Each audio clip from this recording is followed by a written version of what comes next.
vocês viram que os principais palestrantes aqui são vocês. A gente vai estar só estimulando, provocando e criando um grande bate-papo, né? Mas a minha expectativa, e acredito que de outros também, e a gente não pode transferir essa responsabilidade da transformação do mundo só para os jovens, né? Essa é uma responsabilidade que é de todos nós, porque senão é muito fácil a nossa sociedade colocar no colo de vocês a responsabilidade de transformar. Então, certamente, nós temos que deixar filhos melhores, né, para o nosso planeta, mas a gente tem que ajudar também, contribuir para que tanto os adultos influenciem os jovens, mas principalmente que os jovens possam também, dentro de uma visão mais contemporânea, de uma visão mais moderna, influenciar os seus pares, influenciar os adultos e principalmente questionar, né? Questionar a forma que nós estamos vivendo, né? O modelo que nós estamos vivendo. Isso não se trata de abrir mão de tudo que a nossa sociedade, de tudo que nós conquistamos. Afinal de contas, eu tenho certeza que vocês adoram todas as facilidades, estão envolvidos com toda a tecnologia, com a carga de informação que hoje é extraordinária, a carga de informação que a gente tem acesso. Então, eu acho que não se trata de voltar para o passado, né? De retroagir em relação a toda a tecnologia, em todo ao conhecimento, ou em relação a todo o conforto que a gente já conquistou, mas de transformar isso em algo que possa ser melhor para a gente a médio e a longo prazo. Podia passar a presença? Você passa? Ah, tá aí? Obrigado. É para passar? Hã? Outra cara.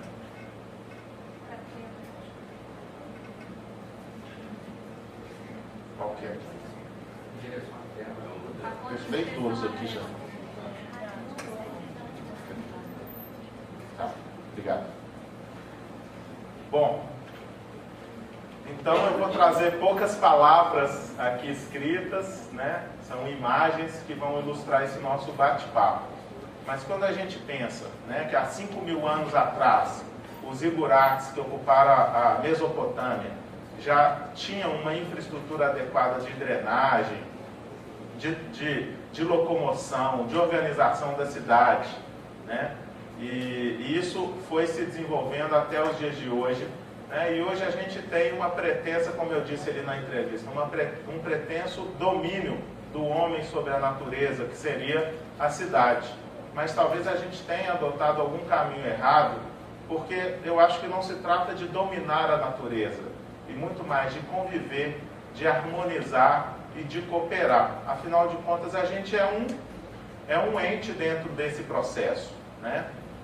A gente, por si só, não resolve tudo. A gente depende dos recursos naturais, a gente depende dessa harmonia, inclusive entre os planetas.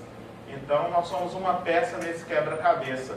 Com certeza não somos a peça principal, mas temos a capacidade de desequilibrar esse jogo se a gente não conduzir de uma maneira adequada. Bom, e aí a gente olha, por exemplo, o próprio projeto da cidade de Belo Horizonte, há mais de 100 anos, né, que inicialmente trazia a Avenida do Contorno, ou seja, era um projeto que, na sua essência, tinha vários conceitos interessantes, mas ele já não dialogava nem com o meio ambiente, nem com a topografia, muito menos com a cultura, com a tradição, né, e com os costumes da região. Ele já chega se impondo sobre uma área, né, e trazendo novos costumes, tentando impor uma nova cultura e uma nova forma de relacionamento. E aí eu sempre me pergunto o que é ser sustentável, tendo em vista que hoje, né, mais de 80% da população vive nas cidades. É aqui que com certeza nós vamos encontrar tanto as oportunidades para a gente melhorar o nosso planeta como um todo, né, como para desenvolver um conhecimento suficiente e transformar a nossa cultura para que o futuro da nossa cidade tenha principalmente mais qualidade de vida, né, um melhor equilíbrio entre esses diversos aspectos, que são os aspectos da própria sustentabilidade, como a questão social, a questão ambiental e a própria questão econômica. Vocês com certeza já estudaram em relação àquele relatório Grundler, né, que chamava Nosso Futuro Comum, e que foi amplamente divulgado na Eco 92, né, então vocês não eram nascidos ainda, ou recém-nascidos nessa época, né, não eram nem nascidos nessa época, porque já tem mais de 20 anos, mas foi uma época que talvez a gente tivesse acreditado que estava tudo resolvido, que tinha uma solução para o mundo. E de lá para cá, na minha opinião, esse termo de sustentabilidade foi se desgastando enormemente. Hoje tudo é sustentável, né? Quer dizer, um produto é sustentável, um serviço é sustentável, uma empresa é sustentável, um colégio é sustentável, a nossa casa é sustentável. Mas será que a gente não está utilizando isso de uma forma, já como uma embalagem sem conteúdo? Será que a gente não utiliza isso em excesso? Quando a gente vai a um supermercado, né, será que a gente compra o adjetivo sustentável sem saber o que está por trás disso? E muitas vezes não existe nada por trás desse termo sustentabilidade. Então, naquele momento, o mundo se encheu de otimismo, achando que tinha descoberto um caminho para tudo isso, e depois a gente viu que o desenvolvimento é bem diferente, por exemplo, que crescimento. Vários países cresceram e, no entanto, não se desenvolveram. Não se desenvolveram em quê? Na educação, na saúde, no bem-estar, na redução dessa desigualdade.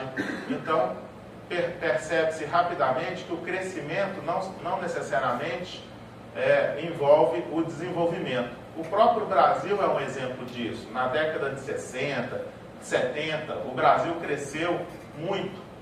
No entanto, a gente não passou a ser um país melhor em relação a esses índices de educação, né, ou de redução de pobreza, ou de redução dos problemas de saneamento básico, né? O esgoto continuava sendo jogado nos rios e assim por diante. Então nós crescemos, mas não necessariamente nos tornamos um país melhor. Existem algumas exceções. Alguns países conseguiram nesse período, provavelmente através da própria pesquisa, inovação, crescer e se desenvolver, que é o caso, de uma certa forma, da própria Itália, da Coreia, do Japão, que conseguiram romper essa barreira.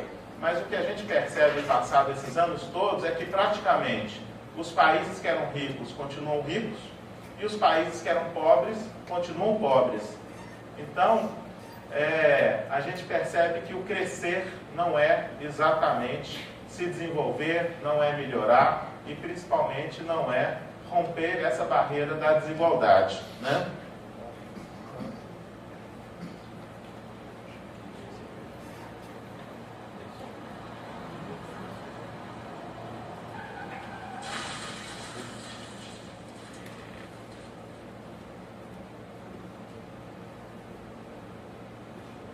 Aí eu faço uma brincadeira com esse termo, né? Airbag e urbano. Duas coisas aparentemente completamente diferentes, mas que dentro de uma visão da cidade pode ser muito interessante. Então, eu chamo a atenção para esse airbag urbano, que seria, por exemplo, pensando nos nossos rios e córregos que passam pela cidade, e a gente vê a todo ano, seja na região metropolitana de Belo Horizonte, seja no estado do Rio de Janeiro, ou em todo o Brasil, todo ano, quando tem um período de chuvas, a gente liga lá na nossa TV, o que a gente vê?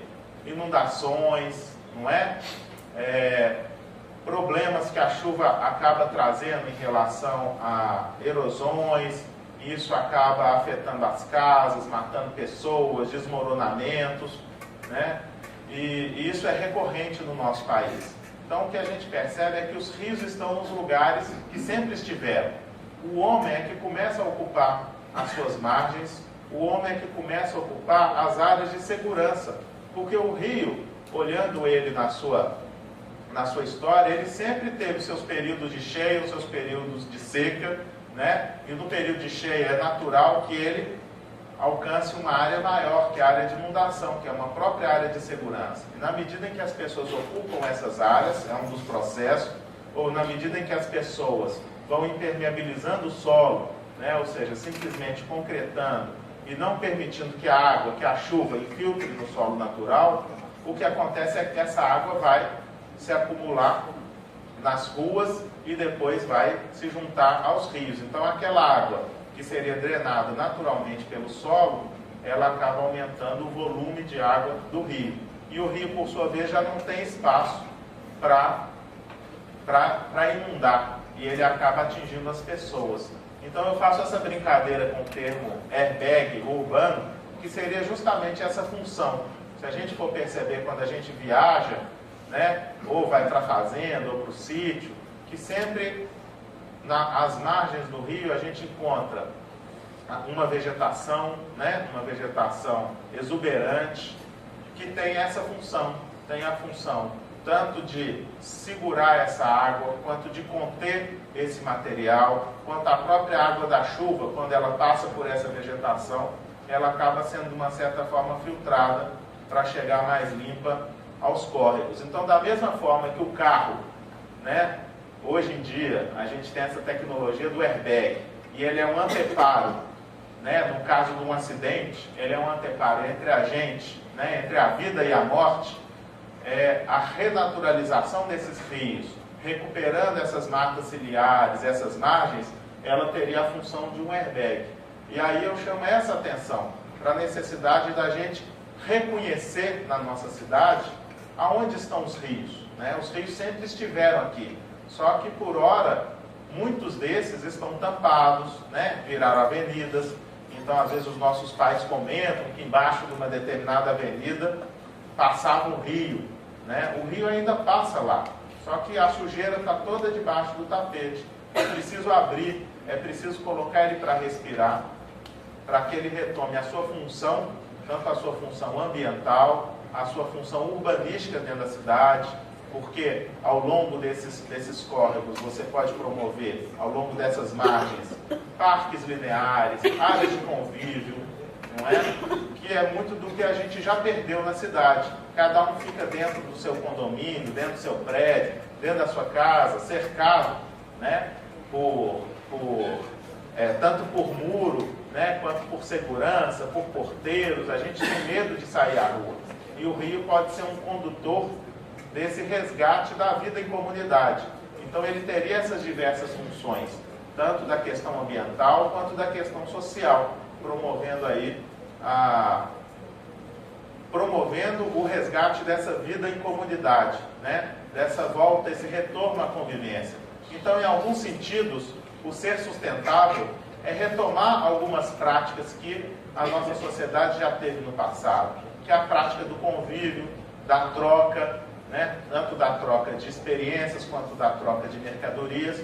Afinal de contas, foi isso que definiu a nossa cidade, né? Quando, na antiguidade, o excedente do campo ele era comercializado na cidade, né? E aqui na cidade é que se desenvolvia não só o comércio, os serviços, e em seguida a tecnologia, em seguida o conhecimento, ele conseguia ser ampliado através do quê? Do contato entre as pessoas, coisa que a gente já perdeu muito hoje em dia, mas que está na nossa mão ajudar a resgatar essa vida em comunidade. E aí entra essa figura que é da colaboração, né? O colaborar é colaborar em todos os sentidos, né? Colaborar com os nossos mais próximos, colaborar com a nossa vizinhança, colaborar com a nossa cidade, colaborar inclusive com a nossa vida política, né? Ou seja, eu não estou falando de eleição, mas eu estou falando de cada um se envolver com o dia a dia da cidade, com o futuro da cidade, com o futuro do Estado, com o futuro do nosso país, né? Não necessariamente se envolver na política eleitoral, né? Mas se envolver com o dia a dia, com o futuro da nossa sociedade, né? Isso é o papel, a gente não pode ficar apático em relação a isso, né? É importante que a gente se posicione, se envolva, isso traduzindo em miúdos, né? Isso pode começar, por exemplo, com uma ação simples em casa, de separar o lixo entre secos e molhados, né? De fazer com que as pessoas do seu condomínio, depois que você já faz isso na sua casa, que as pessoas do seu condomínio ou da sua vizinhança também façam isso, Então são ações que a gente pode começar, simples, que estão ao nosso alcance e que a gente pode estimular através de uma política de colaboração, né, de cooperação. Né? E o que a cidade precisa, eu não tenho dúvida, é justamente de mais cooperação, de mais colaboração, para que a gente tenha, então, esse resgate da vida em comunidade. E aí, falando sobre esse tema, tem até uma experiência, assim, um caso, de uma certa forma, engraçado e triste ao mesmo tempo, porque num determinado momento eu fui fazer um curso de inglês na Inglaterra, e aí na casa que a gente estava, né, era uma casa no subúrbio da cidade, e todo dia a gente saía, né, para fazer o curso e praticamente não ficava em casa. E aí o vizinho, quando chegou a primavera, o vizinho nos chamou a atenção e disse o seguinte: olha, é um costume aqui da nossa cidade deixar os jardins todos bonitos, né? A época de plantar é agora, para depois florescer e a nossa cidade ficar bonita. E eu estou vendo que vocês não têm tempo, porque vocês saem, ficam o dia todo fora. Eu já preparei o meu jardim, vocês me permitem arrumar o jardim de vocês? Então esse sim, eu acho que é um bom exemplo.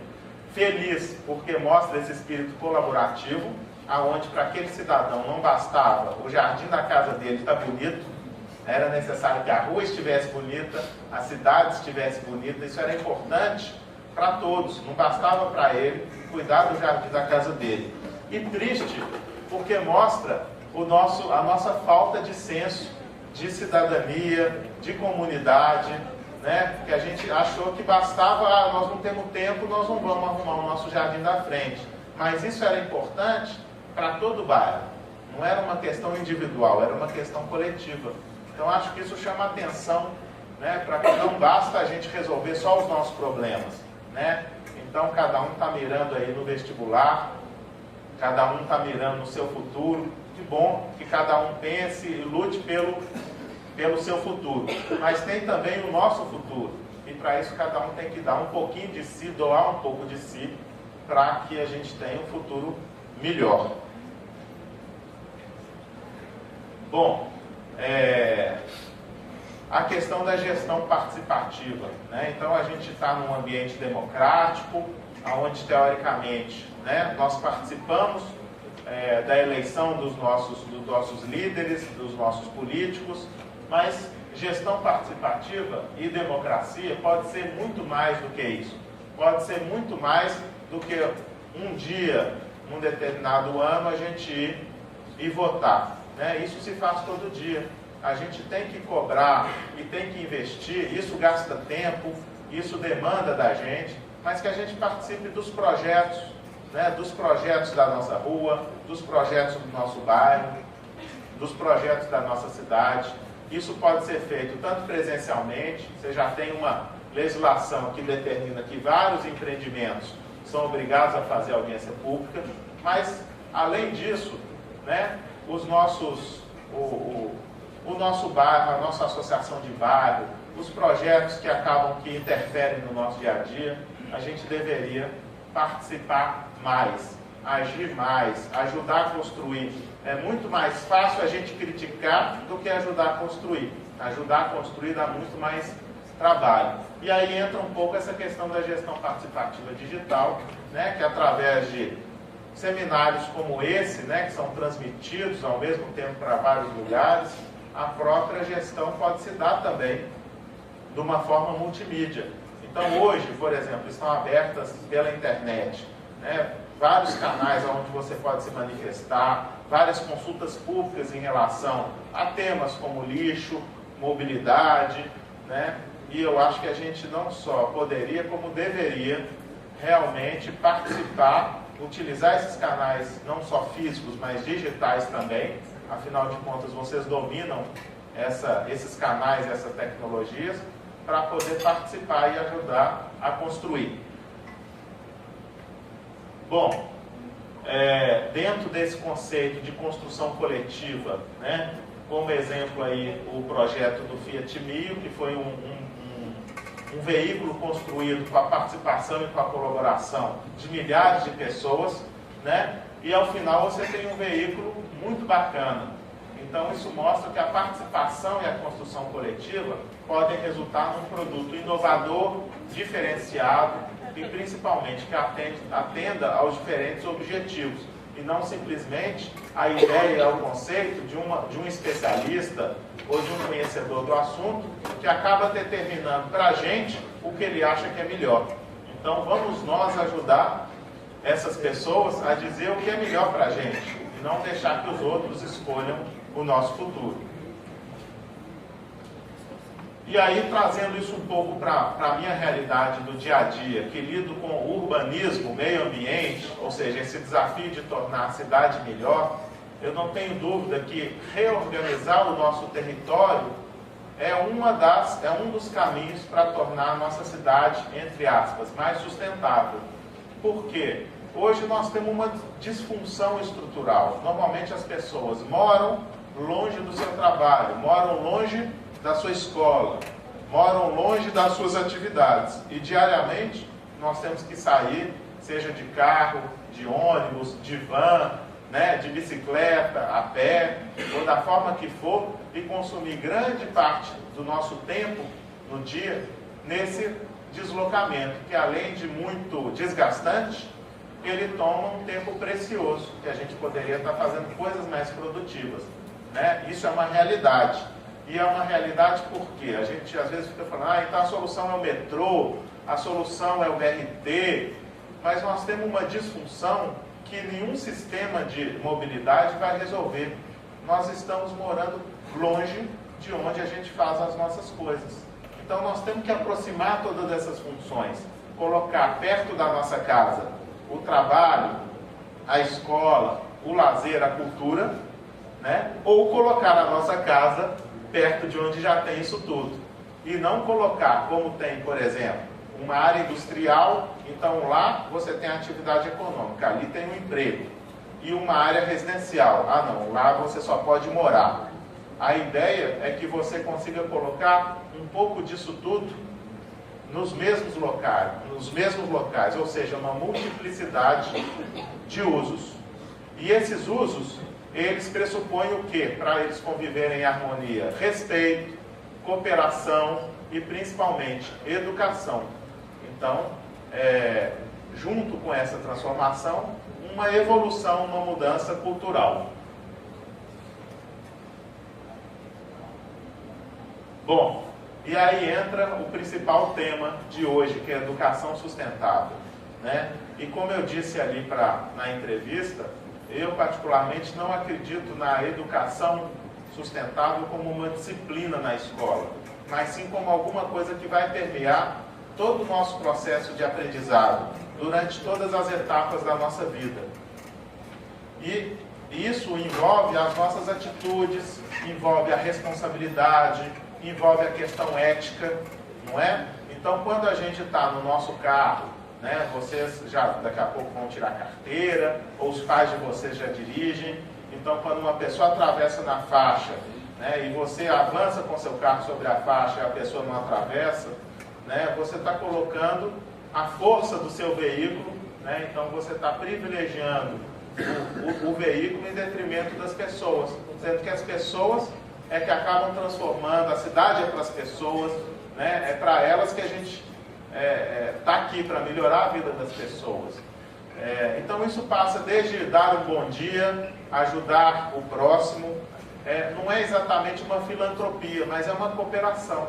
É saber que se as pessoas ao nosso entorno, se a nossa cidade está melhor, nós vamos estar melhor, né? E aí com isso a gente acaba melhorando a saúde, educação e todos os índices que na verdade demonstram o nosso verdadeiro desenvolvimento.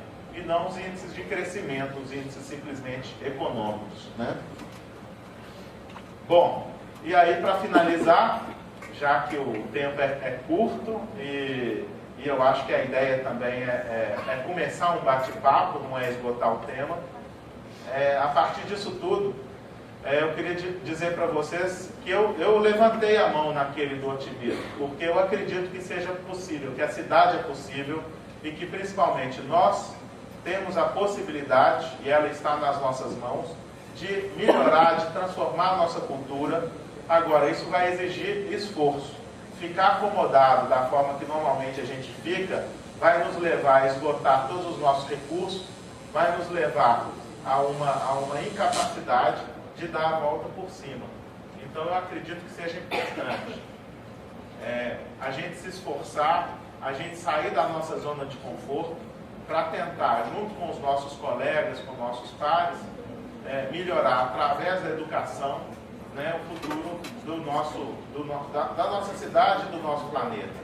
E aí eu deixo aquela frase que eu citei, né, quer dizer, mais importante do que pensar no futuro do nosso planeta, né, ou seja, qual o planeta nós deixaremos para os nossos filhos, é pensar em quais os filhos a gente deixará, né, como que a gente pode interferir positivamente para que os nossos filhos sejam filhos melhores e a gente tenha uma sociedade melhor no futuro.